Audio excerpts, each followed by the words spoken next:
بسم الله الرحمن الرحيم. الحمد لله رب العالمين حمد الشاكرين،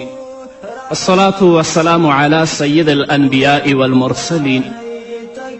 سيدنا ونبينا وشفيعنا ومولانا محمد وعلى آله وأصحابه الطيبين الطاهرين. قدرمنو اوریدونکو د ژوند د لارې د خپرونې مینوالو، السلام علیکم ورحمة الله وبرکاته. ستاسو روغتیا او خوشحالي د پاک رب نه غواړم، په دې هیله چې د صحت او عافیت جامې پر تن ولرئ او خوشحالي مو په برخه وي. دا دی زه محمد یاسین فهیم د ژوند د لارې د خپرونې په وړاندې کولو کې ستاسو په خدمت کې یم. زموږ د نن ورځې د خپرونې موضوع بیا هم د زړه ساتنه او د زړه پالنه. درنو اوریدونکو، په دې برخه کې مهمه خبره د عمل ده، یعنی توبه څنګه عملی کړو او څنګه باید توبه وکړو چې په هغې توبې باندې د خپلو زړونو درملنه، ساتنه او پالنه وکړو. د توبې شرطونه درې دي او ډیر ساده او آسانه هم دي. اول پښیمانی، دویم د ګناه پرېښودل، دریم د ګناه له بیا تکرار څخه مخنیوی، یعنی هغه څه چې په تیر وخت کې ترسره کړي دي په هغو باندې باید پښیمانی وښیي او په اوس وخت کې باید له ګناه څخه مخنیوی وشي او په راتلونکي کې باید د هغو له تکرار څخه مخ واړول شي. دې ته توبه ویل کیږي. او که په دې درې شرطونو کې یو شرط هم نه وي، نو هغه توبه نه ده. چې توبه نه شوه نو د زړه درملنه، د زړه ساتنه او د زړه پالنه به څنګه وشي؟ یو انسان چې توبه کوي، اول به په خپلې کړې ګناه باندې اظهار د پښیمانتیا کوي، ځکه پښیمانی د زړه یو درد دی. ښایي ستاسو په منځ کې داسې کسان هم وي چې خپلې کړې ګناوې ورته یادې شي او د هغو پر یادېدو سخت خفه شي، پښیمانه شي او پښیماني یې تر هغه ځایه پورې ورسیږي چې له الله رب العزت سره د مخامخ کېدو له وجې زړه درد وکړي. پښیماني یعنې څه؟ پښیماني یعنې د زړه دردېدل، د زړه سوځېدل او یا هم د انسان په وجود کې هغه ناارامي یا په بل عبارت روحي او رواني عذاب ته ویل کیږي چې د ګناه او خدای په حق کې د وروسته پاتې کېدو او یا هم په غفلت کې د کلونو تیریدو په وجه را پیدا کیږي. دې ته پښیماني وایي. کله دې چې ګناه وکړه، په زړه کې د یو درد پیدا شو، زړه دې وسوځېده، د الله نه وویرېدلې، نو ته پوه شه چې ته الله ته توبه کړې او په خپلې ګناه باندې پښیمانه شوی. پښیماني نه یوازې د ګناه له وجې را پیدا کیږي، بلکې د غفلت په وجه هم باید پښیماني وښودل شي. د بیلګې په توګه داسې کسان ډیر شته چې هغوی د توبې اصل ته پاملرنه نه کوي او ګڼ کلونه یې بې توبې تیر کړي وي. هغوی داسې فکر کوي چې هغوی مسلمانان دي، ګناه نه کوي، نو توبه به هم نه کوي. هغوی توبه یوازې د ګناه لپاره بولي، خو نه، توبه د هر مسلمان لپاره په هر صورت کې ضروري ده. څنګه کولی شو درنو اوریدونکو چې خپله پښیماني وښیو؟ د سترګو په اوښکو کولی شو چې خپله پښیماني وښیو. که د زړه درد تر هغه ځایه پورې ورسید چې له امله یې له سترګو نه د پښیماني اوښکې روانې شوې، همدغه پښیماني سمه پښیماني ده. او ډیره لږ پښیماني هغه ده چې د ګناه له امله د زړه درد وکړي او زړه پیږي. حضرت عبدالله ابن عمر رضی الله تعالی عنه فرمایي، څوک چې یوه ګناه وکړي او زړه یې د هغې ګناه په وجه په لرزه راشي، دغه ګناه د هغه سړي له عملنامې څخه پاکیږي. آیا کله چې تا ګناه کړې زړه دې لرزېدلی او د الله نه ویرېدلی، یا دې په خپلې ګناه باندې ویاړ او افتخار کړی؟ نو د توبې لومړنی شرط پښیماني ده. خو ځینې کسان بیا د پښیماني خبره په داسې حال کې کوي چې زړه یې له خبرې بې تفاوته وي. د بیلګې په توګه هغوی وایي ای الله، زه به بیا هیڅکله هم دغه کار ترسره نه کړم. هغوی دا خبره کوي، خو دا د زړه خبره نه وي. نو دغه ډول توبه نه ده. پښیماني د توبې بنسټیز رکن دی، ځکه خو رسول اکرم صلی الله علیه وسلم په اړه فرمایي الندم توبه، پښیماني توبه ده. د توبې دوهم شرط له ګناه څخه لاس اخیستل دي. کله چې څوک یوه ګناه کوي او بیا هغه تکراروي خو له څنګه یې توبه هم کوي، دغه شان توبه سمه نه ده. دا په حقیقت کې توبه نه ده. دا داسې مثال لري لکه یو څوک چې ګناه وکړي او بیا په ګناه باندې پښیمانه شي او سره له دې چې په خپله کړې ګناه پښیمانه دی هغه بیا هم تکراروي. دغه شان توبې ته د الله رب العزت ناشکري او کفران ویل کیږي. چې نن توبه کوي او ترڅنګ بیا ګناه کوي، دا داسې دی العیاذ بالله لکه څوک په خپل رب باندې ملنډې او مسخرې کوي. دا توبه نه ده. بلکې چې توبه دې وویستله د ګناه نه به لاس اخلې، بیا به فساد، منکرات او د هغو ګناهونو نه چې تا توبه کړې لاس نه اوږدوې، هغو ته به نږدې کیږې نه. د توبې لپاره دریم شرط دا دی چې ګناه پرېږدي او بیا ورته مخه نه کړي. ستاسو دې په الله قسم وي چې تاسو بیا هم ګناه ته مخ نشئ اړولی. نو درنو ورونو او خویندو خپل حواس راټول کړئ. ځینې کسان داسې هم شته چې توبه کوي، یوه ګناه پرېږدي، خو کله چې له هغې ګناه سره د دوهم ځل لپاره مخ شي بیا هم هماغې ګناه ته لاس اچوي. دا په حقیقت کې مسخرې دي. څوک چې په ګناه باندې پښیمانه شي، له هغې ګناه نه توبه وکړي او بیا بیرته هماغه ګناه تکرار کړي، د هغه چا مثال لري چې العیاذ بالله په خپل الله باندې مسخرې کوي. ځینې کسان بیا خپل ځان ته دوکه ورکوي، هغوی په ګناه پښیمانه کیږي او بیا ترې توبه کوي، خو له ځان سره د راتلونکي په اړه فکر نه کوي. هغوی وایي اوس د راتلونکي په اړه فکر نه کوم تر څو توبه وکړی شم. نه درنو اوریدونکو، دا خبره سمه نه ده. دا ځان ته فریب ورکول دي، ځان ته دوګه ورکول دي. هغوی باید په کلکه ووایي زه له دغه ناوړه عمل نه توبه کوم او بیا به هیڅکله هم دغسې کار ونه کړم. درنو اوریدونکو، د توبې لپاره په زړه کې او د زړه له تله ټینګه اراده وکړئ، ځکه چې توبه د زړه کار دی. الله رب العزت په سورة فرقان کې 88 آیتونه تر 80 آیته پورې فرمایي: والذین لا يدعون مع الله إلها آخر ولا يقتلون النفس التي حرم الله إلا بالحق ولا يزنون ومن يفعل ذلك يلقى أثاما يضاعف له العذاب يوم القيامة ويخلد فيه مهانا إلا من تاب وآمن وعمل عملا صالحا فأولئك يبدل الله سيئاتهم حسنات. الله فرمایي هغه کسان چې له الله نه پرته کوم بل معبود نه بولي، هغه نفس په ناحقه نه وژني چې الله حرام کړی وي، او نه د زنا مرتکب کیږي، خو هر څوک چې دا کار وکړي هغه به د خپلې ګناه بدله په آخرت کې ومومي. د قیامت په ورځ به هغه ته مقرر عذاب ورکړی شي او په هماغه کې به د تل لپاره ذلیل پروت وي، مګر دا چې له دغو ګناهونو څخه وروسته یې توبه ویستلی وي، ایمان یې راوړی وي او غوره عمل یې کړی وي، د دغسې خلکو بدي به الله رب العزت په نیکیو بدلې کړي. یعنی یوازې د ګناه پر بخښلو الله رب العزت بسنه نه کوي، بلکې هره یوه په نیکي بدلیږي. ګناه پاکیږي او په ځای یوه نیکي لیکل کیږي. دا د الله څومره لوی رحم دی.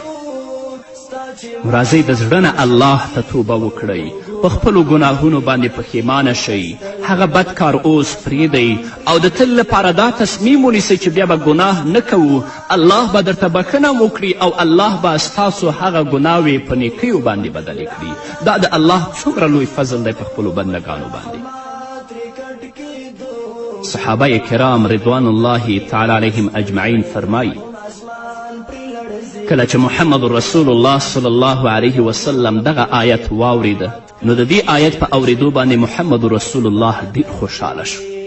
ځکه دا دومره مهمه او د ارزښت وړ خبره ده چې په ورځ د قیامت به د الله فرمان منونکي بندگان له هغو کسانو سره غبطه کوي چې په دنیا کې ډېرې ګناوې کړي وي او بیا د توبې په وجه د هغو ټولو ګناهونو پر ځای نیکي ورکړې شوي وي.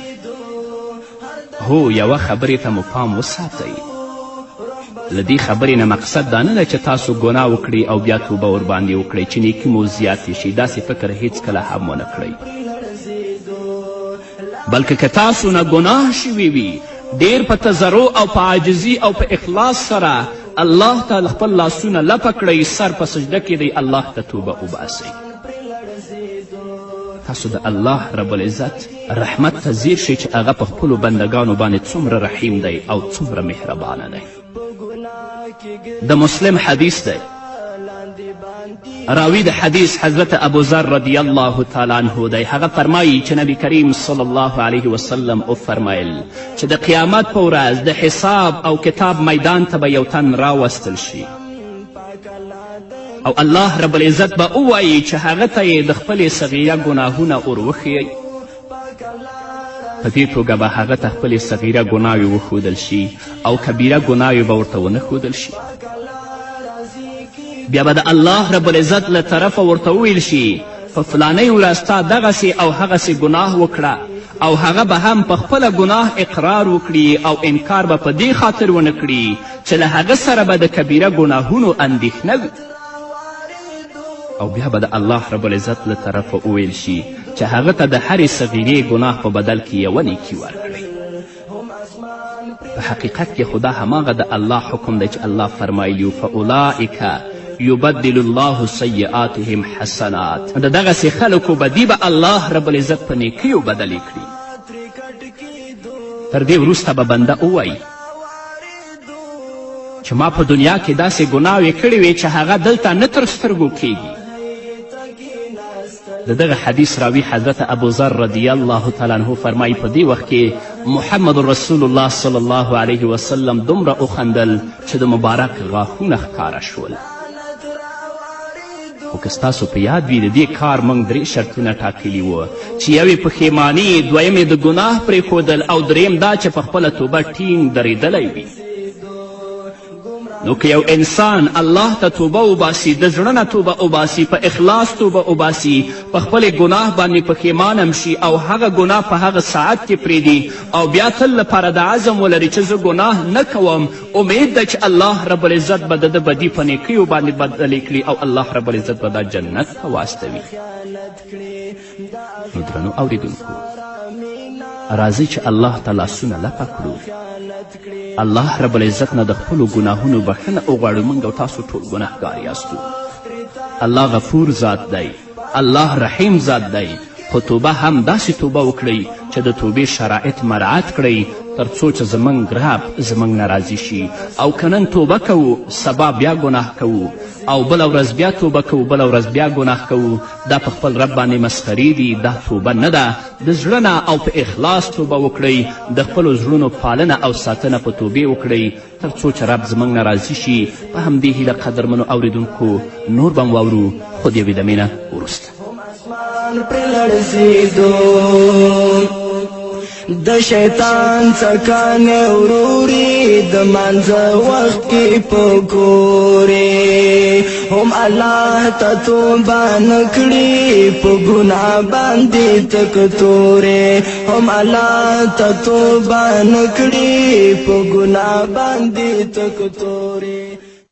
لعنت راوارېدو. درنو اوریدونکو بیا هم زموږ سلامونه او نیکې هیلې ومنئ. آیا د هغو ګناهونو په اړه څه کولی شو چې موږ ته هیڅ په یاد نه دي؟ آیا کولی شو ووایو چې ای پروردګاره زه په خپل تیر عمر کې په ټولو ګناهو باندې توبه کوم او په اړه یې بخښنه غواړم؟ څه فکر کوئ؟ آیا په دې توګه به زموږ پخواني ګناهونه وبخښل شي او که نه؟ هیڅ اندېښنه مه کوئ. په همدې توګه کولی شئ چې د هغو ګناهونو بخښنه هم وغواړئ چې ستاسو به په یاد نه وي. د دې معنا دا ده چې یو څوک له ځان سره ووایي ای خدایه زه هغو ناوړه کارونو په اړه بخښنه غواړم چې تر اوسه پورې مې ترسره کړي دي، سر له ننه به زه ستا یو ښه اطاعت کوونکی بنده اوسم. زینه په زینه به مخکې ځي. زه دا نه وایم چې ته باید ځای په ځای ټول او بېلابېل عبادتونه پیل کړي. هو ځای په ځای باید له ټولو ناوړه کارونو او ګناهونو څخه باید مخ واړوي او په تدریج سره زینه په زینه به په خپل ژوند کې د الله رب العزت د عبادات او اطاعت یو نوی فصل پرانیزي. آیا په دې توګه به درته ټولې پخوانۍ ګناوې وبخښل شي؟ ستا د تیر عمر ګناوې او غفلتونه به درته وبخښل شي؟ هو په دې کې هیڅ شک نشته. که چیرې موږ او تاسې د توبې هغه 3 شرطونه چې مخکې موږ ورته اشاره وکړه په کلکه په پام کې ونیسو، حتی د تیر عمر ټولې ګناهونه به الله راته وبخي او امید ده چې هغه بدیانې به الله رب العزت زموږ په نیکیانو باندې بدلې کړي. څه فکر کوئ؟ آیا په دې خبره مو باور کیږي چې په دې توګه به ټولې ګناوې راته وبخښل شي او نه یوازې بخښل بلکې هغه به راته په نیکیو بدلې شي؟ پام د نه خبره ونه کړئ چې دا په خپله یوه ګناه ده. له شکه پرته به په دې طریقه الله مهربان ذات زموږ او ستاسې توبې قبولې کړي او په دې خبره کې شک کول ګناه ده، ځکه الله په خپله فرمایي فاولئک یبدل الله سیئاتهم حسنات. دا هغه کسان دي چې الله رب العزت د دوی بدی په نیکیو بدلوي. خو په دې ځای کې یوه پوښتنه پیدا کیږي، هغه دا چې که یو څوک په یادو شوو 3 شرطونو سره د اوس او تیر عمر په اړه توبه وکړي، نو الله پاک به د هغه نه ټولې ګناوې وبخي او په ځای به ورته نیکي ولیکي. خو که چیرې یو څوک توبه وکړي خو د توبې په 3 شرطونو کې یو تر پښو لاندې کړي، یعنې بیا ګناه وکړي، نو څه فکر کوئ چې هغه تیرې ګناوې به بیرته ورته ولیکل شي او که نه؟ د بیلګې په توګه یو څوک جماعت ته ننوځي او هلته د مور او پلار په نافرمانیو باندې پښیماني څرګندوي او د زړه له تله توبه کوي، خو څه وخت وروسته بیا هم ترې هماغه غلطي کیږي او د مور او پلار نافرمانی کوي، او دا هم په داسې حال کې چې مخکینۍ ټولې ګناوې به ده ته بخښل شوي وي، نو اوس باید دغه سړي ته یوازې همدغه وروستۍ ګناه ولیکل شي، او که هغه پخوانۍ چې په 3 شرطونو ورته بخښل شوي وي هغه هم باید ورته ولیکل شي. څه باید وشي؟ دا یو پوښتنه ده، دا یو سوال دی. محمد رسول الله صلی الله علیه وسلم په دې اړه فرمایي، د بخاري او د مسلم حدیث دی، یو بنده ګناه وکړه او بیا یې ویلې ای خدایه له ما نه ګناه وشوه، ما ته بښنه وکړه. الله رب العزت وفرمیل زما بنده په دې پوه شو چې هغه یو رب لري چې ګناوې بخي او د هغه په وجه خپلو بندګانو ته سزا ورکوي، نو ځکه د خپل بنده ګناه بخم. خو وروسته بیا ګناه وکړه او وی ویل ای الله له ما نه ګناه وشوه، ما ته بښنه وکړه. الله وفرمیل زما بنده په دې پوه شو چې هغه یو رب لري چې ګناوې بخي او د هغو په وجه خپلو بندګانو ته سزا ورکوي، نو ځکه د خپل بنده ګناه بخم. خو وروسته بیا ګناه وکړه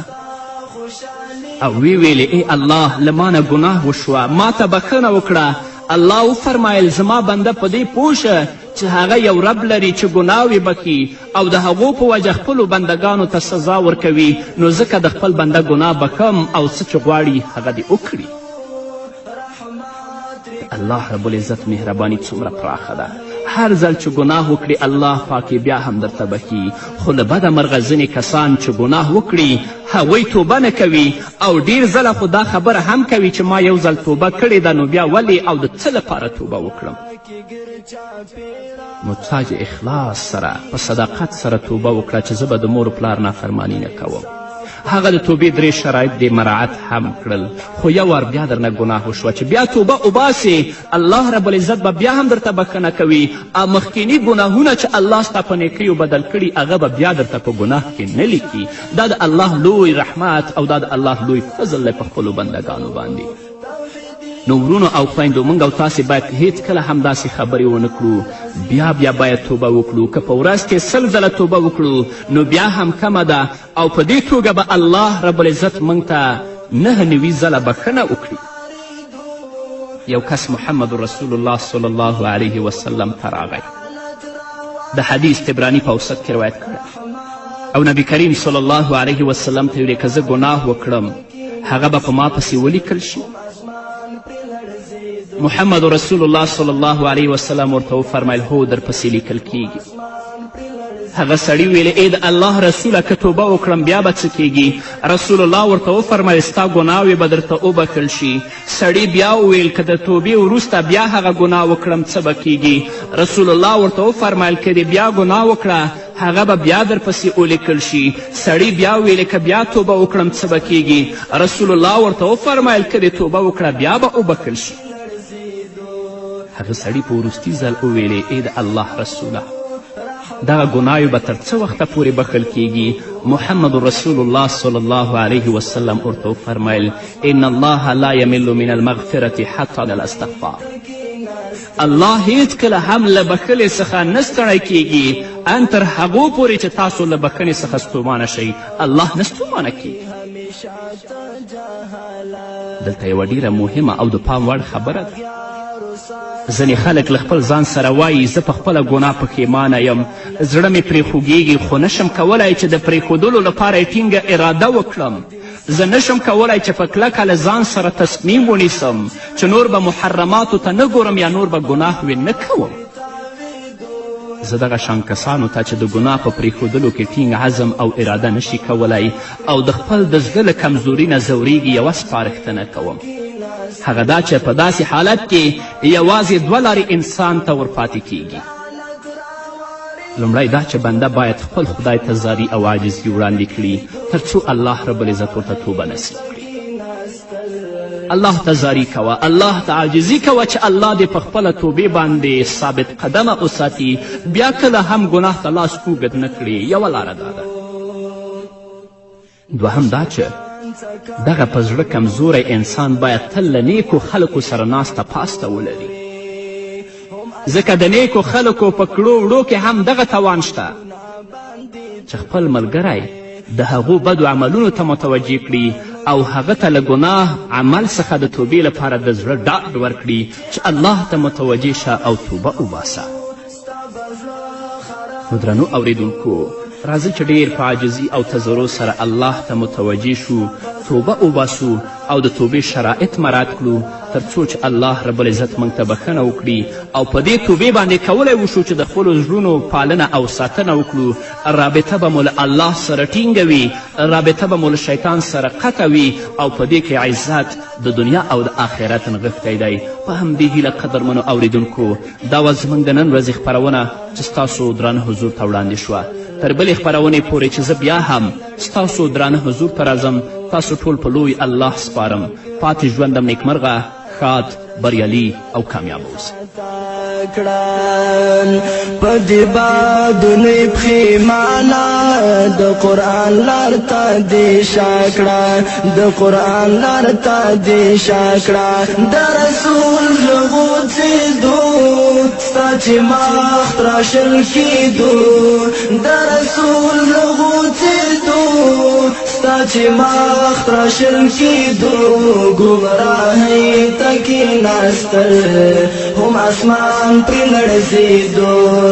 لعنت راوارېدو رحمت ترې کټ کېدو، لعنت راوارېدو رحمت ترې کټ کېدو. ګمراهۍ ته کېناستل هم اسمان پرې لړزېدو.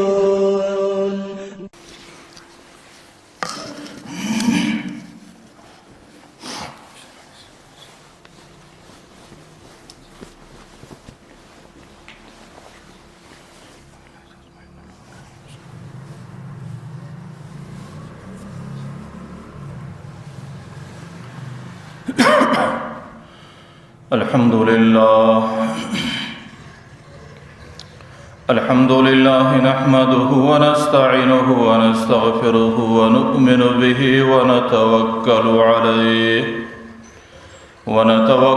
عليه ونعوذ بالله من شرور أنفسنا ومن سيئات أعمالنا.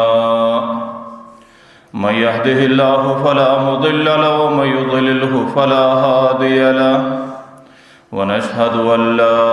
إله إلا الله وحده لا شريك له. ونشهد أن سيدنا ومولانا محمدا عبده ورسوله. أما بعد فأعوذ بالله من الشيطان الرجيم بسم الله الرحمن الرحيم ويؤثرون على أنفسهم ولو كان بهم خصاصة وعن أنس رضي الله عنه قال المهاجرون جاء إلى رسول الله صلى الله عليه وسلم فقال المهاجرون إن الأنصار قد ذهب بأجر كله فقال رسول الله صلى الله عليه وسلم لا ما دعوتم لهم وأثنيت عليهم أو كما قاله عليه الصلاة والسلام آمنت بالله صدق الله مولانا العظيم وصدق رسوله النبي الكريم ونحن على ذلك من الشاهدين والشاكرين والحمد لله رب العالمين.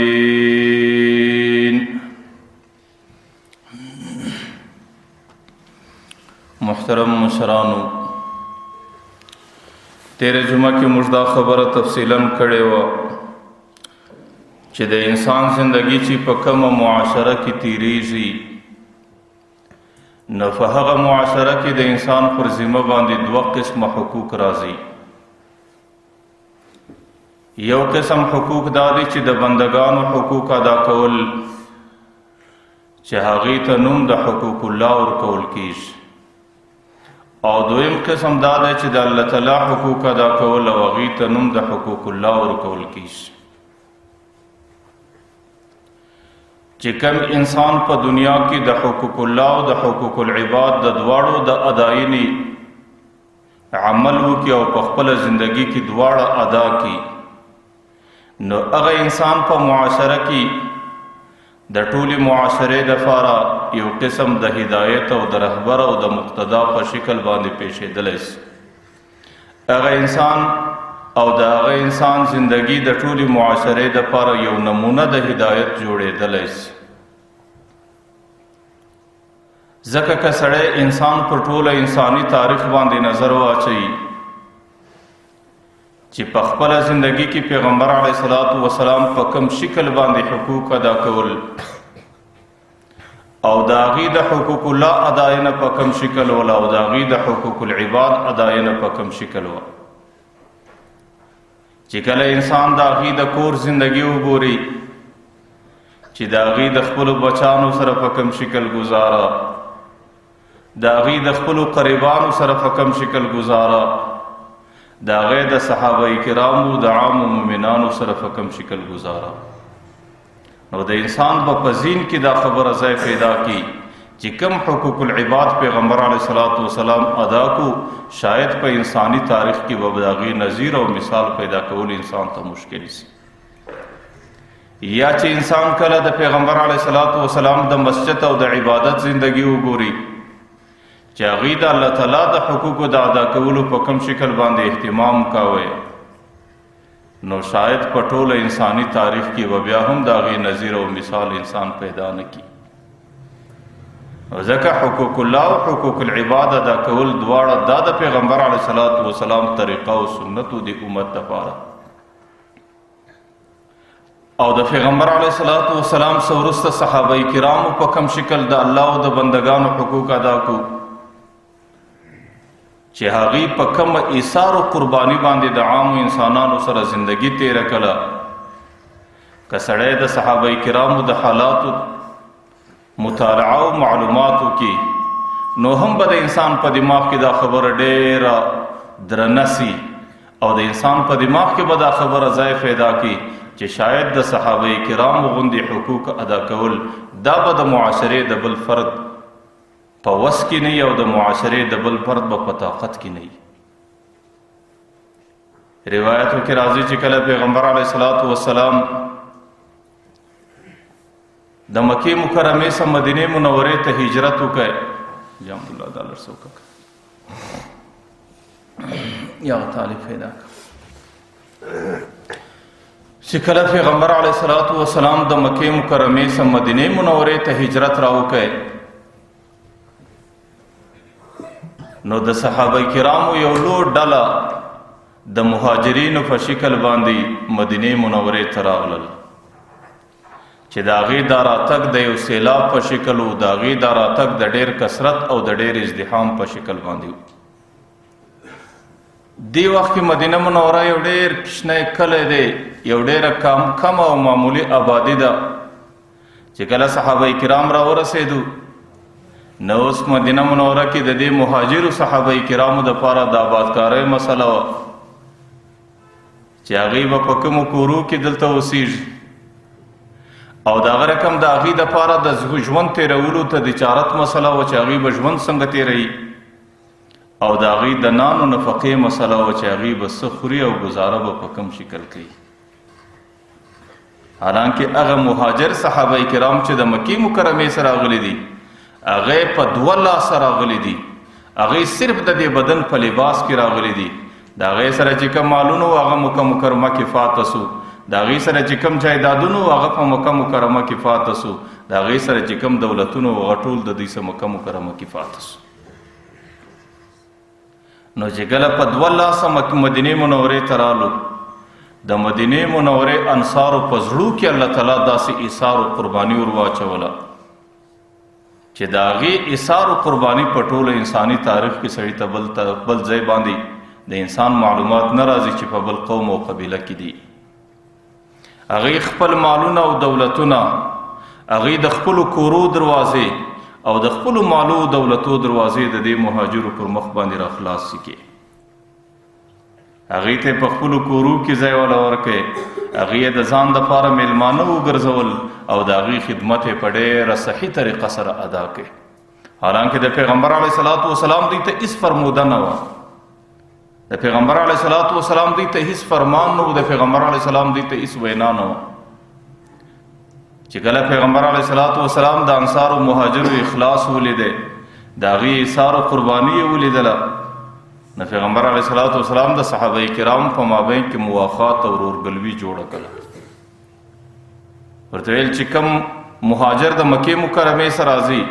نو هغه په مدینه منوره کې د یو انصاري صحابي سره د ورور په شکل ملګری کړي چې زدا به ستا په کور کې د دې نفقه به پرتایي، د دې خدمت به پرتایي، د دې استوګنه به ټوله ستا په اسبابو، ستا په مالو، ستا په نفقه باندې کېږي. نو چې د مدینې منورې کوم انصار صحابه وو هغوی په ډېر ایثار سره، په ډېره قرباني سره، په ډېره ښه طریقه سره د هغه مهاجرو صحابه کرامو خدمت او د هغوی د خدمت حق ادا کړ. د هغې د ایثار و قربانۍ آخر حد در دې اندازې پورې رالی چې د هغه انصارو صحابو په زړو کې دا ورله چې دا مهاجر زموږ په کورو کې ګرځي او د دې بچان او زنانې په خپلو وطنو په مکه مکرمه کې ځینې پاته دي. نو چې د کوم انصاري په نکاح کې به 2 زنانې وي د هغې به همیشه دا خواهش او کوشش ولو چې زه به د یوې زنانې ته طلاق وله ورکړم، د دې سره به زما ورور مهاجر نکاح وکړي، نو د هغې زندګي به د هغې سره په راحت کې تېرېږي. نو ډېرو صحابو پیغمبر علیه صلات وسلام ته دا پیشکش وکړي چې موږ به د خپلو زنانو ته طلاق وله ورکړو او یوه زنانو به د دې مهاجرو په نکاح کې راولو. قسم کوشش او خواهش ډیر ښکارا کوي، لیکن درفایا پورې پیغمبر علیه صلات وسلام د دې اجازت ورنکړي او نه د دې نوبت راورسېد. نو صحابه کرامو د ایثار و قربانۍ حق هغوی د ټول امت په مخ کې په ښه طریقه باندې ادا کړي. یو ځل انصار صحابه رالو پیغمبر علیه صلات وسلام ته او پیغمبر علیه صلات وسلام ته د خپله ویناو تمنا پیښوي، ورته د الله رسوله چې کله د انصار مهاجر صحابه زموږ په کورو کې ګرځي او زموږ سره ژوند د میلمستیا په شکل باندې تېروي، نو زموږ زړه دا غواړي چې د میلمستیا لږ اندېښنه د دې سره وي چې یاره موږ به څو در څو میلمانه یو او څو در کومه وخته پورې به موږ د بل په کور کې ګزاره کوو او در کومه وخته به موږ د بل په نفقه باندې زندګي تېروو. نو موږ ته د دوی د دماغ او دغه رقم د فکرو حالات را معلومیږي چې په دې خاطر باندې دوی لږ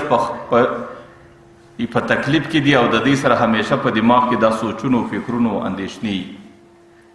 نو انصار پیغمبر علیه صلات وسلام ته وایي چې موږ خو د ځانه سره دا فیصله کړې ده چې څومره جایدادونه زموږ په مدینه منوره کې دي نو موږ به هغه جایدادونه پر مابین باندې تقسیموو چې کم انصار او کم مهاجر په مابین کې مواخات او ورورګلوي ده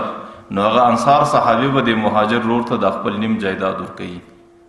نو نیم جایداد به د مهاجر سي او نن به د انصار سي بیا به هغه مهاجر د دې جایداد په خاطر خپل زندگی تیروي نو بیا به د هغې په زړو کې دا اندېښنه او دا فکرونه نه وي چې بیا به د رسو پورې موږ د میلمستیا په شکل زندگی تیرو نو انصارو صحابو پیغمبر علیه الصلاة والسلام ته دا پیشکش پیش کړي پیغمبر علیه الصلاة والسلام مهاجر صحابه کرام را طلب د هغې او مخکې د انصارو رایه کښېښو چې ستاسو سره د انصار خو ستاسو متعلق دا ایثار و قربانۍ ته تیار دي چې خپل جایدادونه مکمل تاسو ته در تقسیموي نو هغه مهاجر صحابه کرام ورته وایي چې د الله رسوله دا موږ ته هېڅکله منظوره نه ده چې هغې زموږ د خدمت په کم شکل باندې حق ادا کوي او هغې موږ ته په کم شکل میلمستیا راکړه او هغې په خپل کورو کې په موږ ته په کم شکل باندې راحت تیاروي نو موږ د ځان دپاره دا مناسبه نسو بللی او نه دا تصور کولی سو نه دا اقدام کولی سو چې موږ د دې صحابه کرامو جایدادونه ځینې تقسیم کړو نو آخر پیغمبر علیه الصلاة والسلام د دې دپاره یو بله طریقه سنجوي ورته داسې چل به وسي چې د کم انصار صحابي جایداد دی نو مهاجر به د نن سبا د هغې سره د بزګر په شکل گزاره کوي جایداد او مځکه هغه د انصاري ملکیت دی لیکن مهاجر صحابي به په هغې کې کار کوي په هغې کې به مزدوري کوي هغې به پرله اړی هغې به کري او د کرلو څه وروسته به هغې ریبي چې کوم اصول د دې مځکې سره راغلی دا به پر مابین سره تقسیموي نیم به د انصار پر حق کې او نیم به د مهاجر په حق کې راځي په نیم سره به انصار د خپلو بچانو گزاره کوي او په نیم سره به مهاجر د خپل ځان گزاره کوي بیا پیغمبر علیه الصلاة والسلام د هغې صحابو په مابین کې په دې شکل باندې فیصله وکړي نو مقصود می دا دی چې دا مسلمان حقوق ادا کول او د مسلمان د حقوقو د ادا کېدو فکر کول دا په صحابه کرامو کې یو نمونه وه او دا د صحابه کرام د دې امت دپاره د یو نمونې په شکل باندې خپله زندګي پرې ایښې ده هلته دا خبرې نه دي صرف دا خبره نه ده چې بس یو مسلمان باندې د بل مسلمان د حقوق دي یا د فرایضو په شکل یا د واجباتو په شکل چې هغې به دا حقوق ادا کوي نه یو مسلمان الله تعالی د اسلام په خاطر د خپل ایمان په خاطر په ایثار باندې مکلف کړی دی د هغه رقم په قرباني باندې مکلف کړی دی چې دا د الله تعالی یو مخلوق دی دا د الله تعالی یو محبوب دی د دې دپاره ایثار پیښول د دې دپاره قرباني پیښول لکه مشهوره واقعه ده یو انصاري صحابي دی کور ته ماښام مهاجر صحابي راوستی هغې د هجرت او د مهاجر په شکل د مکې مکرمې څخه مدینې ته راغلی دی چې کله کور ته رالو کور ماښام چې پر نفقه باندې کښېناستو نو که ورته ګوري هغه نفقه ډېره کمه ده د هغه انصاري ته د دې خبرې معلومات اوسو که زه د ده سره دا نفقه خورم زموږ د دواړو نه بس کېږي لیکن که زه لاس ونیسم او دی صرف په خپله باندې خوري نو بیا به شاید د ده مروت دا برداشت نه کړي نو په دې کې به هم دته اشکال وي نو آخر د دې دپاره یو طریقه سنجوي طریقه یې آخر دا وسنجوله په یو بهانه سره هغه څراغ چې کوم لګېدی هغه یې بند کړي چې کله څراغ مړ سو نو هغه انصاري صحابي ته وایي نفقه در واخله چې کله هغه نفقه شروع کړه نو دی صرف لاس ورسره کړی او چې څومره نفقه په کور کې و هغه د یو سړي بس کېدله نو هغه یې ټولو په خپل میلمه و انصاري صحابي باندې وکړه نه د هغه انصاري سره په خپله باندې سکه وکړه او نه هغه انصاري ته د دې خبرې احساس ورکړي چې زه په کور کې یوازې پر نفقه باندې پاتې ناست یم او چې د کور کوم سړی دی هغې نفقه نه خوري چې کله د دوی معامله دا رقم ده نو الله تعالی د عرش څخه د دې د حالاتو بیانولو دپاره جبرائیل علیه السلام راستي او جبرائیل علیه السلام پیغمبر علیه الصلاة والسلام ته آیات پیښوي وَيُصِرُونَ عَلَىٰ أَنفُسِهِمْ وَلَوْ كَانَ بِهِمْ خَصَاصَةٌ اے پیغمبر ستا صحابو کې داسې د ایثارو د قربانۍ جذبه ده چې دی بل څوک پر خپل ځان باندې ډېر مختاره کوي چې زما نفقه دې بل څوک وخوري ولو کان بهم خصاصه قسم په خپل وږی دی په خپل محتاج دی او په خپل دې نفقې ته اجتهاد او په خپل دې نفقې ته مجبوره دی، لیکن د خپل ځان دومره فکر او غم نسته ورسره لکه د بل چې څومره غم ورسره دی، څومره فکر ورسره دی، او د بل متعلق چې څومره ایثار پیښي او څومره قرباني پیښي. اوس آخر دا ولي چې هلته دا نسته چې یاره مهاجر د خپلو حقوقو دپاره یونین جوړوي، انجمن جوړوي چې زموږ حقوق څوک در لاس لاندې نه کړي، او انصار د خپلو حقوقو دپاره ډله ډله کېږي چې د دې مهاجرو د طرفه موږ ته تکلیفات دي، لیکن انصار در مهاجرو قربانیږي او مهاجر در انصارو قربانیږي. د هغې په مابین کې چې کومه زندګي ده هغه په اخوت باندې تېرېږي، هغه په ورورګلوي باندې تېرېږي، هغې په ایثار باندې تېرېږي، هغې د قربانۍ په شکل باندې تېرېږي. د هغې بنیاد څه و؟ د هغې بنیاد دا و چې د هغې انسانانو زندګي د زندګۍ نظر دا د دنیا پر زندګي باندې نه و، د هغې انسانانو د دماغ نظر هغې د مرګ څخه وروسته پر زندګي باندې و. د هغې عقیده دا وه چې د دنیا چند روزه زندګي ده، که په لوږه باندې هم تېرېږي، که په تنده باندې هم تېرېږي، که په مسکنت باندې هم تېرېږي، که په مالداري باندې هم تېرېږي، لیکن چې کله دا زندگی تیره سوه د مرګ بعد چې کومه زندگی راځي نو هغه زندگی تیرېدل نه لري. زه به داسې عمل کوم چې د هغې زندګۍ په دورانیه کې ماته راحت و اساني جوړه سي. نو په دنیا کې که ماښام دا ګوله زما د یو سړي د که زه یې کړه وخورم هم پر ما باندې شپه تېرېږي، که نیمه یو بل غریب ته ور ورسوم هم پر ما باندې شپه تېرېږي. لیکن چې کله د قیامت میدان راسي د الله تعالی دوران کې پیښېدل راسي او هغه حقیقي زندگی را ورسیږي او هغه دایمي زندگی او باقی زندگی چې کله هغه را ورسیږي په هغې کې به زما سره د اسانۍ معامله په کوم شکل وي، په هغې کې به د الله تعالی د طرفه زما دپاره سهولت څنګه وي او الله تعالی به زما دپاره نجات او معافي په کوم شکل تیاري. د هغو سره دا فکر ورسره و چې کله په دماغ کې دا فکر رالی نو بیا په دې دماغ کې ایثار هم راځي د مسلمان سره، قرباني هم راځي د مسلمان سره، او بیا به د مسلمان حاجت د انسان د خپل حاجت پر کولو سره مخکې راځي. د انسان په دماغ کې به بیا دا خبر راځي چې زه به د مسلمان حاجت د مخه پوره کوم، د هغې څه وروسته به بیا زما د خپل حاجت پوره کولو نوبت راځي. چې د کم چا په دماغ کې د الله تعالی بیره راسي، چې د کم چا نظر د دنیا پر زندگی باندې را، نو چې د کم چا نظر د الله تعالی د دنیا پر زندگی رالی د هغې د دماغه څخه د الله تعالی بیره ختم سي، د هغې د دماغه څخه دا خبره ختم وي چې سبا د قیامت په میدان کې زما را کښېنستل دي او سبا د قیامت په میدان کې د زندګۍ د ټولو کړو د الله په دربار کې حساب و کتاب پیښول دي. نو د هغې زندگی بیا صرف د دنیا متعلق سي، په دې فکر کې دی چې زما هغې څو ته ورسېدې، د پلانکې هغې څو ته ورسېدې، زما هغې ډېرې سوې، زما هغې لږ سوې، زما پلان تجارت په کوم شکل دی، زما پلان تجارت په کوم شکل دی. بیا هغه په دنیا کې د دنیا لیونی بلل کېږي، بیا د دنیا مجنون بلل کېږي، بیا د دنیا دیوانه بلل کېږي، بیا د هغې خوشحالي د دې دنیا د ګټې متعلق ده، د هغې پریشانی د دنیا د نقصان او د تاوان. لیکن چې د کم چا په دماغ کې د آخرت فکر راسي او د هغې نظر د آخرت په طرف ته ولاړ سي نو د هغې په دماغ کې د الله تعالی خوف او بیره راسي، او چې په کم دماغ کې د الله تعالی خوف او بیره راسي نو هغې حقیقي خوشحالي په دماغ کې الله تعالی ورمتصوره کړي. حقیقي خوشحالي دا نه ده چې په دنیا کې د بینک بیلنس او د پیسو متعلق ده، حقیقي خوشحالي دا ده چې د انسان په زړه کې اطمینان راسي، د انسان ضمیر مطمئن سي او د انسان په زړه کې حقیقي راحت او خوشحالي پیدا سي. او ضمیر مطمئن کېدل او په زړه کې اطمینان راتل دا په پیسو په مال او دولت باندې نه وي، دا په کوم شکل؟ دا په هغه شکل باندې چې کله یو مسکین مجبوره، چې کله یو محتاج مفلس، چې کله یو بنده غمزده او پریشانه وویني او په خپل عمل سره، په خپل وینا سره او په خپل کوشش او مدد سره د هغې دا مشکلات لرې کړي، او د هغې د مشکلاتو د لرې کېدو په خاطر چې د هغې پر مخ باندې کوم د خوشحالۍ اثار راسي، چې د دې خوشحالۍ د لیدلو سره الله تعالی انسان ته کومه خوشحالي ورکوي. زما په خدای قسم چې د دنیا ټوله مال دولت د یو سړي سي که د هغې 15 حصه خوشحالي هم د دې سړي په دماغ کې راځي. چې کله یو سړی په مشکلاتو کې وویني، یو سړی په پریشانی کې وویني او ته په دې خپل وس باندې، ته په دې خپل طاقت باندې، ته په دې خپل وینا باندې، ته په خپل مال او دولت او په خپل کومک باندې د هغې سړي هغه تکلیف لرې کړې،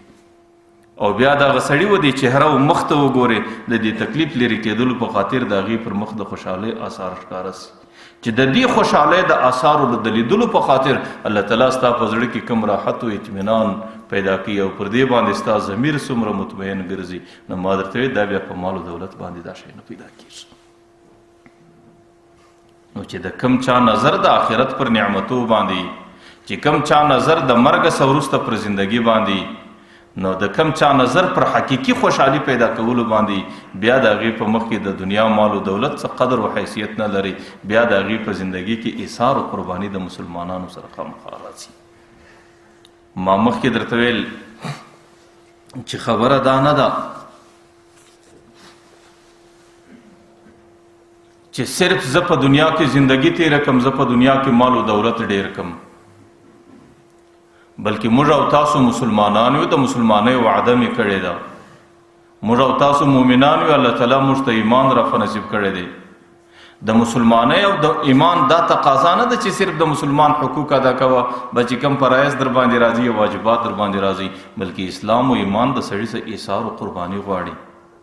چې کله ته یو سړی په مشکلاتو کې ووینې، یو سړی په مصیبت او غم کې ووینې، ته په دې باندې تجربه وکړه، په خپل عمل باندې د هغې مشکلات ور کم کړه،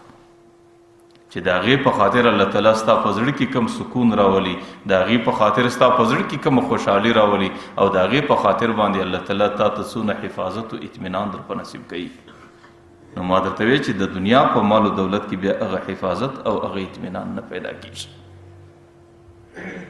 په دې وجه باندې د صحابه کرامو زندگی دا د دې امت دپاره نمونه ده چې هغې کې ایثار راغی، چې په هغې کې قرباني راغله، او هغې د صحابه کرامو د کومو ایثار او قربانۍ په شکل باندې زندگی تیره کړه. حضرت ابوذر غفاري رضی الله عنه یو حدیث را نقل کوي، هغه وایي موږ د پیغمبر علیه الصلاة والسلام په حضور کې په مسجد نبوي کې ناست، پیغمبر علیه الصلاة والسلام ناست دی، شاوخوا صحابه کرام ورباندې راګرځېدلي دي. د صحابه کرامو عجیبه زندگی او د ذهن عجیبه فکرونه و چې د هغې همیشه فکر په دې کې و چې په دنیا کې به څنګه داسې نیک عمل پیدا کړم چې د هغې په خاطر باندې د آخرت اساني ماته الله تعالی را په نصیب کړي. نه یو صحابي د پیغمبر علیه الصلاة والسلام څخه پوښتنه کوي، ورته یې د الله رسول ای عمل خیر، په دنیا کې زما دپاره کوم بهترین عمل دی چې زه هغه ادا کم، زه هغې انجام ته ورسوم، د هغې په خاطر الله تعالی زما سره اساني وکړي. پیغمبر علیه الصلاة والسلام ورته الایمان بالله و جهاد فی سبیله، ایمان پر الله تعالی باندې راوړل، په خوله باندې د الله تعالی د وحدانیت اقرار کول، او په زړه کې د الله تعالی پر وحدانیت باندې تصدیق کول، او وجهاد فی سبیل د الله تعالی په لار کې په جهاد کې زندگی تیرول، دا ستا دپاره د زندګۍ د ټولو اعمالو څخه بهترین عمل دی. نو چې کله یو صحابي پوښتنه وکړه، پیغمبر علیه الصلاة والسلام هغې ته جواب ورکړ. یو بل صحابي د پیغمبر علیه الصلاة والسلام څخه دستي پوښتنه شروع کړه، ورته یې د الله رسول ای رقاب افضل، دنیا کې کم غلام آزادول ډیر ثواب لري. د پیغمبر علیه الصلاة والسلام په عصر کې به د غلامانو د منځانو زمانه وه، او پیغمبر علیه الصلاة والسلام به د غلام پر آزادولو باندې ډېرې غټې خوشخبریانې او زیرې بیانول چې د یو غلام پر آزادولو باندې الله تعالی انسان ته جنت ورکوي. نو دویم صحابي پوښتنه ځینې کوي چې د الله رسول ای رقاب افضل، ما دپاره کوم غلام آزادول ډېر ثواب لري؟ پیغمبر علیه الصلاة والسلام ورته چې کوم غلام ډېر نفیسي، چې کوم غلام ډېر دانایي، چې کوم غلام ډېر عقلمندي، چې کوم غلام ډېر بیش قیمتي، او چې کوم غلام ستا په زړه و دماغ کې ډېر ځای نیولی او ستا ډېر ورسره محبت دي، نو د هغې غلام آزادول ستا دپاره ډېر لوی ثواب دی. لکه قرآن کریم کې وایي لن تنالوا البر حتی تنفقوا مما تحبون، چې د کوم شي سره د محبت دی چې هغې صدقه نه کې، تر هغې وخته پورې د الله تعالی په دربار کې نیکۍ ته ځان نسې نږدې کولی. چې د کم شي د خیراتولو سره، د کم شي د صدقه کولو سره د انسان پر دې زړه او دماغ باندې لږ تکلیف راځي، د هغه شي په صدقه سره د انسان د الله تعالی په دربار کې نیکي ته ځان رسولی شي. نو چې کله صحابي د غلام د آزادېدو متعلق پوښتنه کوي نو پیغمبر علیه الصلاۃ والسلام ورته وایي چې کوم غلام بیش قیمته دی، چې کوم غلام ډیر دانا دی، چې کوم غلام ډیر کمالدار او هنرمند غلام دی چې د هغې په خاطر ستا پر زړه باندې څه تکلیف راځي، نو هغې غلام آزادول او د هغې پر آزادېدلو باندې الله تعالی تا ته لوی اجر درکوي. د دې غلام آزادول ستا دپاره بهترین عمل دی. یو دریم صحابي حافظ هغې ورته وایي د الله رسوله چې کله یو سړی ایمان هم لري لیکن د جهاد کولو توفیق نه لري، یو عذر ورته متوجه دی، او د غلام آزادول خو یقینا بهترین عمل دی، لیکن یو سړی د دې څه معذوره دی، غلام هم نه لري، نو بیا د هغې سړي دپاره کوم عمل بهترین دی؟ پیغمبر علیه الصلاۃ والسلام ورته وایي دریم نمبر بهترین عمل دا دی چې کله یو مسلمان په مشکل کې ووینې، یو مسلمان په مصیبت او په غم کې ووینې، ستا په خپل مال و دولت یا ستا په دې خلو حکایت یا ستا په لاس و پښو په یو عمل باندې د هغې مشکل لرې کېدلی سي، نو د هغې مسلمان د زندګۍ څخه مشکل لرې کول په درېیمه درجه کې بیا د غومره چې کله د سړي په وس کې راسي، په طاقت کې راسي، یو بنده په معاشره کې ویني هغه کم دماغه دی، هغې کم هنره دی، کمالداره نه دی، هغې د بدن د خوا کمزوری دی، هغې د دماغ د خوا کمزوری دی، بل طرف ته د هغې د عیال نفقه ده، د هغې د کور ضروریات دي، د هغې د ژوند ضروریات دي، او ستا ښه په دې باندې سر خلاص دی چې دا غریب د دې بچانو د دې خپلو ضروریاتو په ښه طریقه باندې پروالی نسي کولی. ستا د مال و دولت په 30مه حصه باندې، ستا د مال و دولت په 50مه حصه باندې، ستا د مال و دولت په لږ خرڅېدو باندې د هغې دا ضروریات پر ځای کېدی سي. نو بیا پیغمبر علیه الصلاۃ والسلام ورته وایي چې ستا دپاره بهترین عمل دا دی چې د هغې مسکین ضروریات ور پوره کړه، د هغې مشکل ور ختم کړه، او د هغې متعلق داسې عمل وکړي چې د هغې په خاطر د هغې سره په زندګي کې اساني راسي. تاسو ګورئ د پیغمبر علیه الصلاۃ والسلام په تعلیماتو کې ناامیدي نشته. پیغمبر علیه الصلاۃ والسلام دا نه ورته وایي چې بس جهاد نسې کولی نو نور عمل نشته. پیغمبر علیه السلام دا نه ورته وایي چې بس غلام نسې آزادولی بل ښه عمل نشته. پیغمبر علیه الصلاۃ والسلام آخر هغې ته لار خلاصوي، ورته وایي یاره که چیرې نور نسې کولی چې مسلمان په مشکل کې ووینې، د خپل وس و د خپل عادت مطابق، د خپل وس و د خپل توفیق مطابق د هغې مسلمان مشکلات ور کم کړه. یو صحابي څلورم صحابي دی، هغې ورته یې د الله رسوله ډېره ځله څوک داسې چې جهاد هم نسي کولی عذر دی، غلام هم نسي آزاده کولی ځکه غلام لري نه، او ډېر ځله دا دی چې د مسلمان مشکل هم نسي لرې کولی ځکه دی په خپله په مشکلاتو کې دی، دی په خپله محتاج دی، دی په خپله مسکین دی، دی په خپله مفلس دی، نو بیا به د هغې دپاره لار په کوم شکل خلاص شي.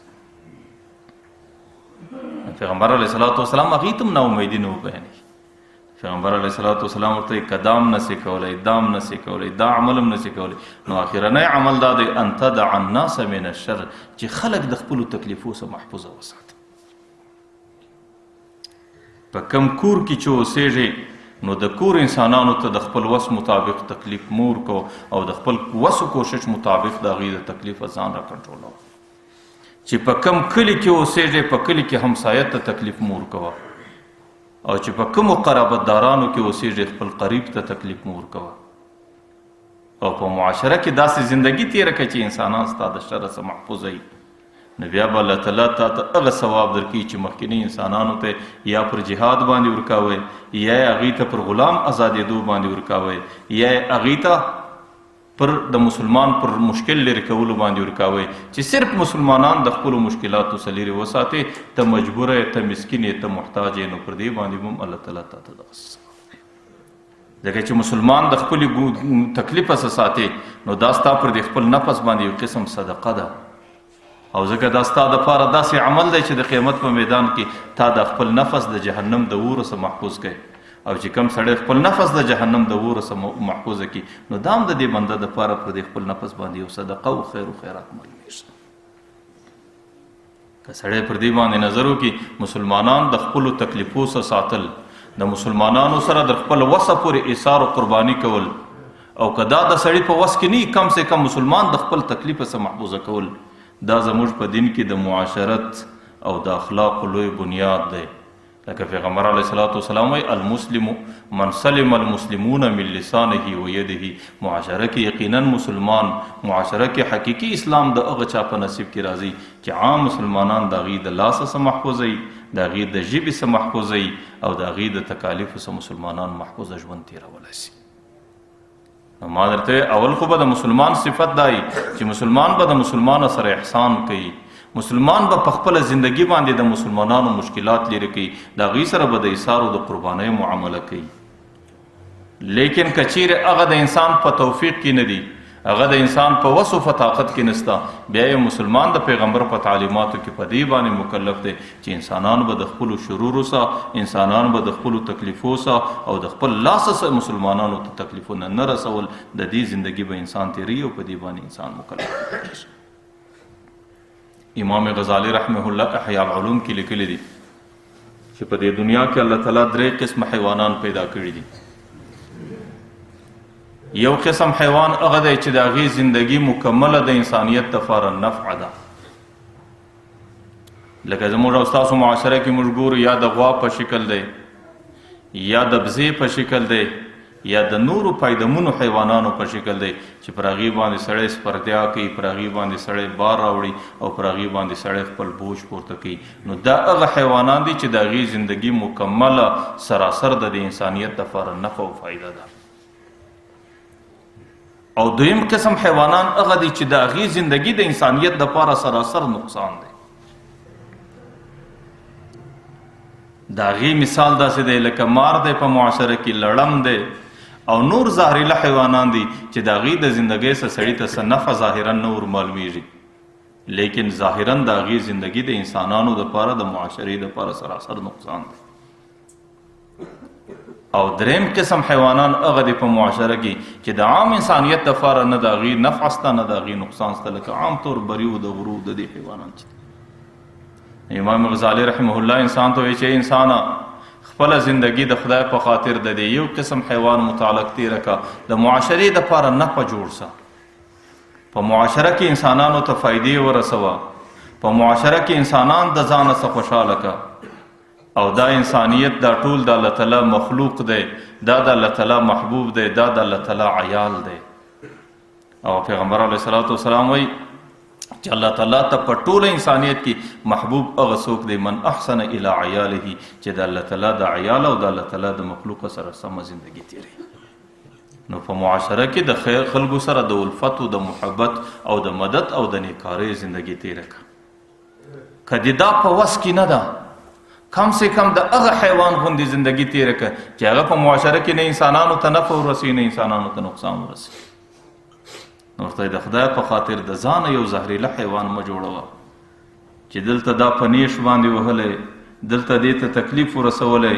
دلته دې ته تیزه خبره ورته کړې، دلته د دې مسلمان حق ضایع کړی او دلته د دې مسلمان ته په دې شکل تکلیف رسولی چې نه په محله کې ستاسو همسایه په اسانه دی او نه په قریبانو کې ستاسو قریب په اسانه باندې زندگی تیری. دا رقم زهریله حیوان د ځانه مه جوړوه. او که چیرې دغه رقم زهریله حیوان د ځانه جوړ کړي بیا به په قیامت کې الله تعالی په دغسې زهریله جهنم ته رسوي. مقصود می دا دی چې په معاشره کې انسان دپاره د پیغمبر هدایت دا دی چې د ایثار او د قربانۍ زندگی تیره کړي، لیکن کم سے کم که د ایثار او قربانۍ زندگی نسی تیرولی نو بیا د انسانان د خپل شر او تکلیف څخه محفوظ ساتي. او که چیرې انسانان شرور دي، د انسانان تکلیفونه دي، انسانانو ته د بدې ویناګانې کړي دي، انسانانو د قرضې ضایع کړي دي او انسانانو ته د قسمه قسم تکلیفونه رسولي دي، د انسانانو د غیبت کړی دی، د انسانانو سره د غصې او د خشم معاملې کړي دي چې بیا د قیامت په میدان کې سړی راسي د دې سزا به الله تعالی ضرور د دې انسان سره. تاسو زموږ د دین معاملاتو ته ګورئ، زموږ په دین کې شهادت د الله تعالی په دین کې پیدا کول دا ډیره لویه درجه ده. شهید ته الله تعالی بعضې داسې اکرامات او اعزازات ورکوي چې غالبا د مځکې پر مخې د انبیاو په نصیب کې نه دي راغلي. د پیغمبر علیه الصلاة والسلام یو حدیث داسې هم راځي چې کله شهید په میدان جنگ کې شهادت ته رسیږي نو د روح قبض کولو دپاره عزرائیل علیه السلام نه الله تعالی په خپل میدان جنگ ته راسي. د شهید روح د میدان جنگ په دوران کې الله تعالی په خپل قبض کوي. د عامو انسانانو سره که د انبیاوي که د غوثي که د ابدالي که د هر لوړ شکلي د هغې سره معامله د غسل ده، د هغې سره معامله د کفن ده، لیکن شهید ته الله تعالی دا اعزاز ورکوي چې د ده لباس ته به څوک لاس نه وروړي. د عامو انبیاو د عامو انسانیت سره الله تعالی دا معامله کوي چې د هغې شفاعت د قیامت د راپورته کېدو څه وروسته شروع کېږي، لیکن د شهید شفاعت د شهادت څه وروسته شروع کېږي. که چیرې په قبر کې د قریبانې په تکلیف باندې نو شهید د قبر په عالم برزخ د برزخ په زندگی کې هم د هغوی دپاره شفاعت کولی شي. لیکن د شهید متعلق پیغمبر علیه الصلاة والسلام وایي یغفر للشهید کل ذنب الا الدین. شهید د اول څاڅ کې د وینې سره ټولې ګناوې ختم دي، که صغیره دي که کبیره دي، لیکن یو شی الله تعالی نور معافی الا الدین چې د بل چا پور ورباندې د یو چا د خبرې پور ورباندې دی. د پور تعلق صرف د مال و دولت سره نه دی. یو چا ته تیزه خبره کړې ده دا د الله تعالی د دې معافي نه ورته کوي، د دې سزا به الله تعالی ضرور ورکوي. د یو چا یې دل ازاري کړې ده دا د هغې پور ورباندې دی. د یو چا یې غیبت کړی دی دا د هغې پور ورباندې دی. د یو چا سره حسد و بغض کړی دی دا د هغې پور ورباندې دی. د چا مال ضایع کړی دی دا د هغې پور ورباندې دی. او د چا سره یې بله ناروا او ناجایز کړي دي او چا ته یې بل رقم تکلیف او مشکل رسولی دی، د دې ټولو مشکلاتو حساب به شهید هم د قیامت په میدان کې وکړي. الله تعالی ډېر سخي ذات دی. الله تعالی د خپل حق متعلق ډېر په سخاوت کې د هغې سخاوت انتها ته رسېدلی دی، لیکن د بندګانو په حقوقو کې الله تعالی د چا سره رعایت نه کوي. نو شهید چې هر څومره لوړه درجه پیدا کړي، ما درته وایي د شهید ډېره لوړه درجه وي، لیکن چې کله د قیامت میدان راورسېدی که چیرې د هغې پر ذمه باندې د پور فاته وي، بیا هغه پور د ده د ذمې څخه د ادا کېدو بغیر په هېڅ شکل نه لرې کېږي. چې کله د سړي پر ذمه باندې د بل پور قرض رالی، ما درته ویل قرض صرف مال و دولت ته نه وایي، قرض بدې خبرې ته وایي، قرض غیبت ته وایي، قرض حسد ته وایي، قرض د مسلمان زیریدو ته وایي، قرض د مسلمان سره خیانت کولو ته وایي، او قرض دغه رقم مسلمان په مشکلاتو کې اچول، د مسلمان چغلي کول او مسلمان ته تکلیف رسول، دا ټول په قرضو کې دي. چې کله د قیامت میدان له سړی راسي د ده په عملنامه کې قرضونه وي، بیا نه په شهادت باندې سړی خلاصیږي، بیا هلته نه په حج باندې سړی خلاصیږي، بیا هلته نه په لمانځه باندې سړی خلاصیږي، بیا هلته نه په روژه باندې سړی خلاصیږي، بیا هلته نه په بل عبادت باندې سړی خلاصیږي، چې در څو پورې د قیامت په میدان کې د مسلمان حقوق د ورپوره کړي وي. نو د خدای په خاطر سړی په زندگی کې د مور و پلار حقوق وپېژني، چې هغې به د ټولو کم نصیبانو کم نصیبه وي، چې هغې باندې مرګ په داسې حالت کې راځي چې مور و پلار ځینې ناراض. په دویمه درجه کې سړی دستي د خپلو قریبانو حقوق وپېژني، هغې به ډېر کم نصیبه انسان چې مرګ په داسې حالت کې راځي چې د ده د خپل قریب په مابین کې قطع تعلقي او د یو خپل قریب سره په بدنیتیا کې او د ده باندې د خپل قریب حقوق پاته او د قریبانو حقوق ضایع کړي. هغې به ډېر کم نصیبه وي چې پر هغې باندې مرګ په داسې شکل راځي چې پر هغې باندې هغې د مسلمانانو سره خیانت کړی دی او د مسلمانانو سره دوکه کړې ده او په تجارت کې مسلمانانو ته دوکه او تکلیف ورسولی دی. ځکه د مسلمانه سره خیانت کول دا رقم دی لکه سړی چې خپلو نیکو اعمالو ته اور وراچي،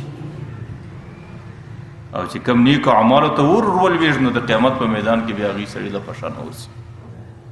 په داسې حال کې مرګ نه راتلل چې د انسان پر ذمه باندې د بل چا ظلم پاته وي،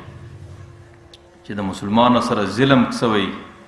که نور هیڅ نو کی چې د خپل کور د انسانانو سره سړي ظلم کړی. پیغمبر علیه الصلاة والسلام وایي الظلم ظلمات یوم القیامه، د ټولو څه زیات به په تیاریکۍ کې په تاریکه زندگی د قیامت په میدان کې د ظالم وي. دنیا کې هم د دې څه ځان کتل. پیغمبر علیه الصلاة والسلام وایي اتقي دعوة المظلوم فانه ليس بينه وبين الله حجاب، د مظلوم د شرا څه ځان ګورئ، د دې او د الله په مابین کې هېڅ پرده نشته، دا شرا برای راست الله تعالی ته رسېږي. او د مسلمان د قتل سزا هم کتل. حدیث شریف کې راځي چې د قیامت په میدان کې اوله مقدمه د قاتل او د مقتول راځي.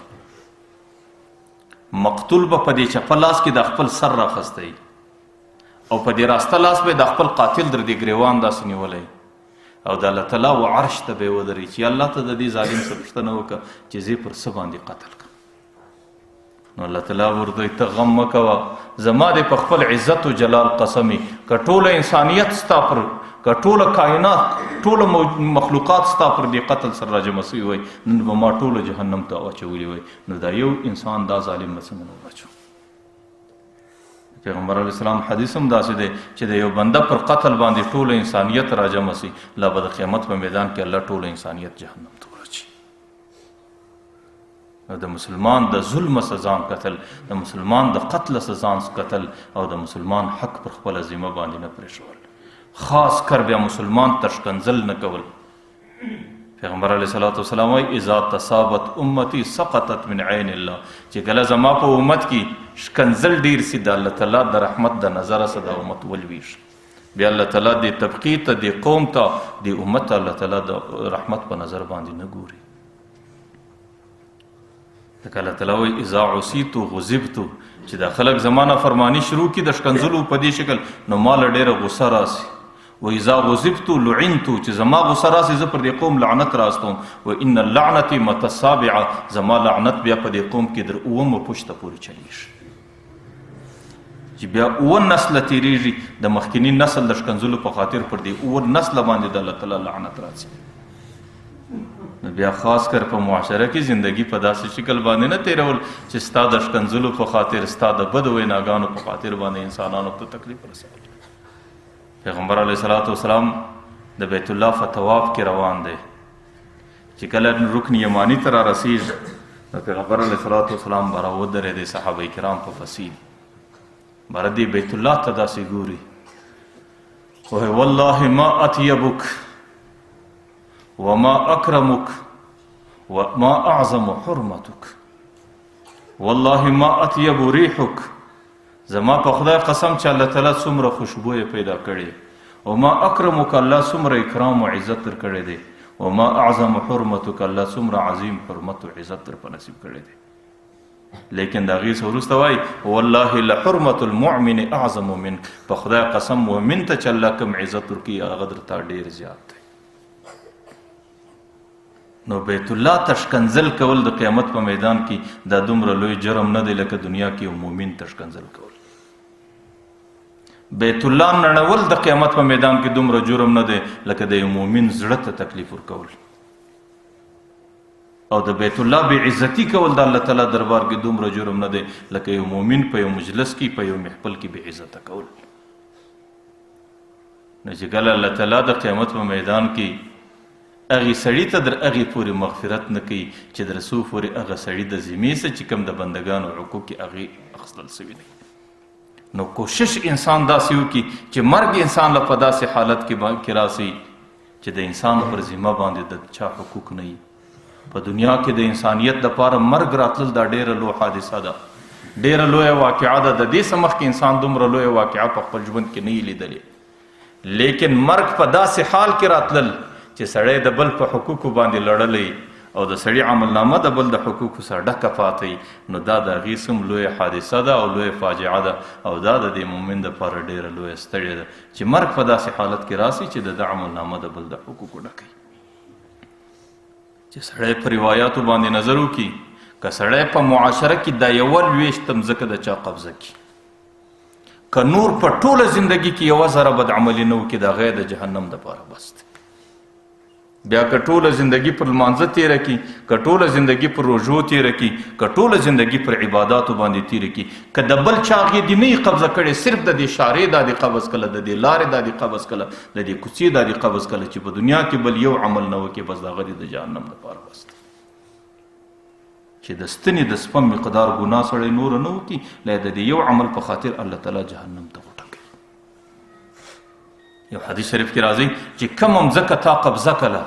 د قریب دا دی قبضه کله، د همسایه دا دی قبضه کله، د لارې دا دی قبضه کله، د بل چا هغې دی قبضه کله. نو بیا چې څومره مځکه ده دا به د قیامت په میدان کې اووه مځکې پله پسې به دا ګردې راخیستل کېږي او د هغه حصه به د مځکې دا به یې توق راچول کېږي او ستا په غاړه کې به او ته به د قیامت په میدان کې کړولی ګرځې. چې کله یو سړی د مسلمانه سره خیانت وکړي، درواغ د مسلمانه سره خیانت دی،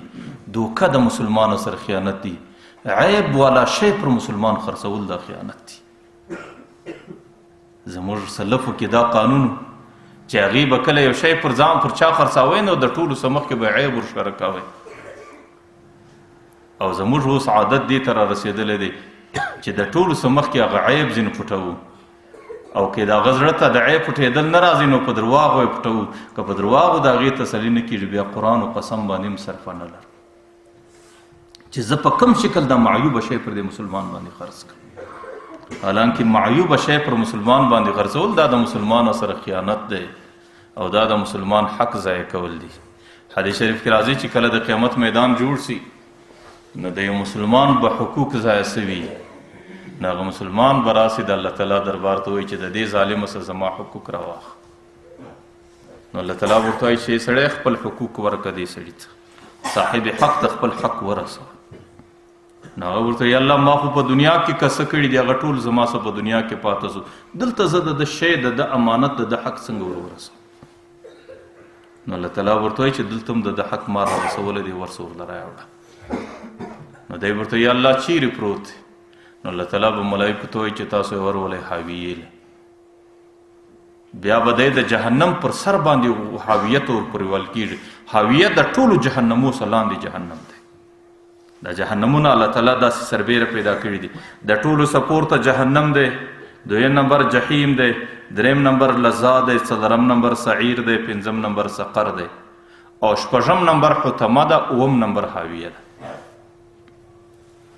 او د ټولو څه کمترین عذاب سپک اور او سپک عذاب هغې الله تعالی په جحیم کې کړی دی او د ټولو څه بدترین عذاب الله تعالی په حاویه کې ټاکلی دی. روایتو کې راځي په جهنم کې د پیغمبر علیه صلات وسلام ګناهګار امت راځي، په حطمه کې عیسایان راځي، په دې بل لظا کې یهود راځي، په دې بل کې سابعین راځي، په دې بل کې مجوس راځي او چې کم شپږم جهنم حطمه دی په دې کې د عربو مشرکین راځي او په حاویه کې د ټولو څه زیات عذاب دی په دې کې د هر امت منافقین راځي. ما مخکې درته ویلي چې منافق چاته وایي چې د هغې رنګ هم د مسلمان دی، د هغې شکل د مسلمان دی، د هغې ژیره د مسلمان ده، د هغې لنګوټه د مسلمان ده، هغې د مسلمان په کور کې پیدا شوی دی، هغې د مسلمان بچی خلک بولي او په لمانځه کې هم دی ولاړ دی، په سب کې هم دی ولاړ دی، لیکن چې کله په دې مجلس کې وګایوې نو په دې خوله کې د مسلمان غیبت در کافر ډیر دی، په دې خوله کې د کافر صفت در مسلمان ډیر دی او په دې زړه کې د مسلمان بجای د کافر سره محبت ډیر دی. که زړه خوشحاله کېږي د کافر په کامیابي خوشحاله کېږي او که زړه پریشانه کېږي د مسلمان په کامیابي باندې پریشانه کېږي. دا په هر امت کې چند منافقین پاته سوي دي، حالانکه دا هغه خلک پاته سوي دي چې د پیغمبر علیه السلام سره په جهادي سفرو کې ورسره او ټوله زندګي به د پیغمبر په لمانځه کې په صف اول کې تېروله. نو د هغې متعلق الله تعالی وایي ان المنافقین فی الدرک الاسفل من النار، منافقین به د جهنم په لاندې حصه کې چې هغه حاویه دی. نو الله تعالی به دې ملایکو ته وایي چې تاسو دا صاحب حق چې دا کم سړي د مسلمانانو حقونه ضایع کړي دي تاسو یې در دې لاس ونیسئ او ورې ما په حاویه جهنم کې د ده دپاره هغه امانت خوندي کړی دی، دی دې هغه امانت راواخلي خپل صاحب ته دې ورسوي، خپل مالک ته دې ورسوي. نو بیا به ملایکې راولي د جحیم پر سر به یې دروي او د جحیم څخه وروسته به یې غوټه کوي. حالانکه د هر جهنم څخه د هغې در پایه پورې 500 کاله لا زیاته لار ده.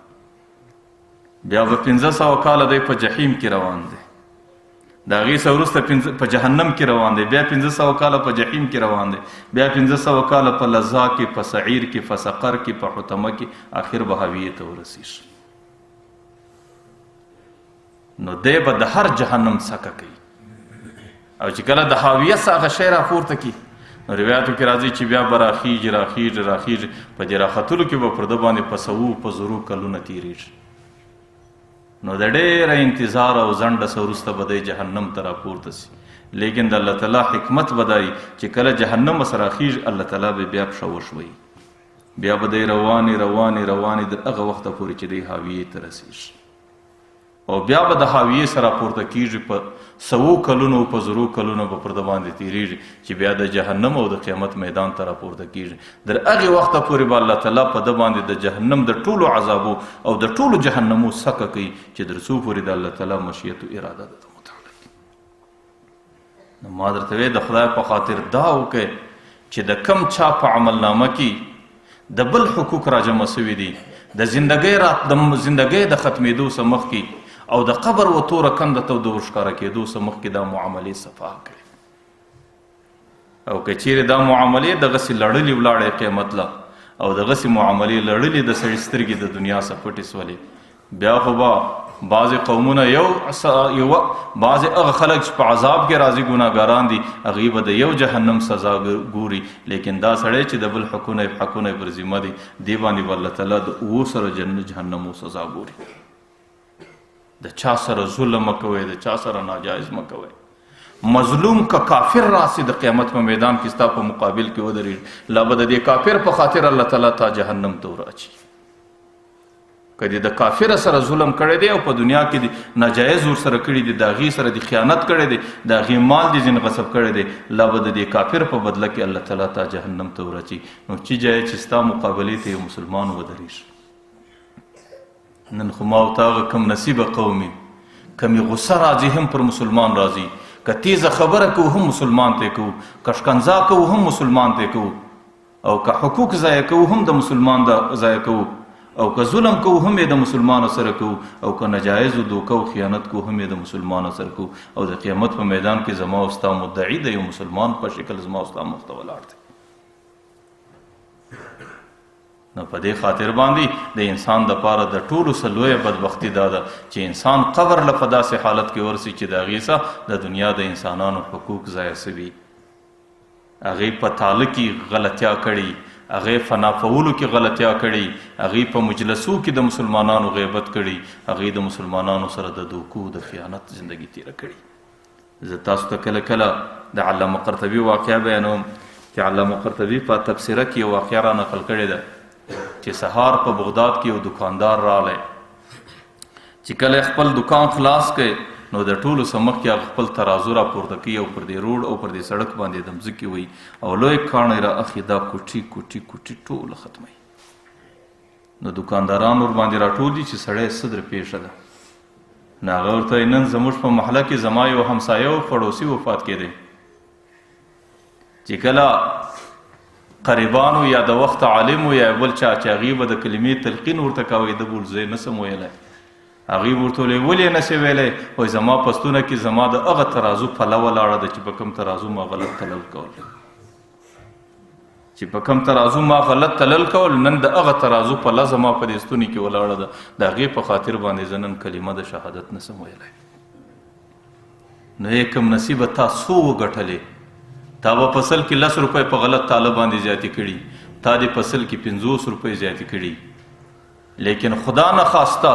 که ته د قیامت د زندګۍ په آخرنۍ دوران کې بغیر د شهادت د کلمې د دنیا سره رخصت سوې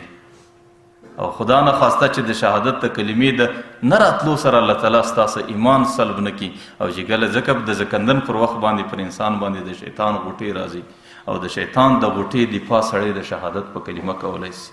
او چې کله کوم نصیب ستا پر ژبه د شهادت کلمه نه جاری کېږي بیا به د شیطان د غوټې څخه ځان څنګه محفوظه کړي او چې کله د شیطان په غوټه باندې ستاسو ایمان خدا نه خواسته پورته نسی بیا به ابدالابد جهنم ستا په نصیب کې لکه د یو کافر قوم په نصیب کې چې راځي. نو د خدای په خاطر د ځان سره احسان کول هغې په دې شکل باندې دي چې د مسلمانانو د حقوقو ډېر خیال وساتئ او زندگی داسې تیره کوي چې په زندگی کې په عملنامه کې د مسلمان حقوق را نسی او که بالفرض د سړي څه ضایع سوي ما درته ویل مخکینی معامله د مرګه څه مخکې د قبره څه مخکې د قبر د تورې کندې څه مخکې دا خبرې صفا کوي او که سړی د غی لړلی وله ورسي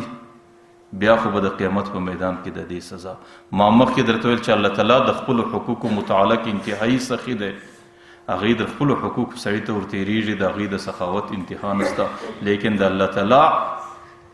ترتیب داسې دی، د الله تعالی نظام داسې دی چې د بنده در حقوقو الله تعالی چاته نه ورتېرېږي. که هغه د شهید په شکل ورلی، که هغه د حاجي په شکل ورلی، که هغه د عالم په شکل ورلی، که هغې د صوفي په شکل ورلی، که هغې د مجاهد په شکل ورلی، چې در څو پورې د قیامت په میدان کې د الله تعالی د حقوقو څخه خپل عملنامه صفا کړې نه وي، در هغې وخته پورې د قدم در جنت پورې نشي رسېدلی. الله تعالی دې دا څو خبرې قبولې وګرځي. واخر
دعوانا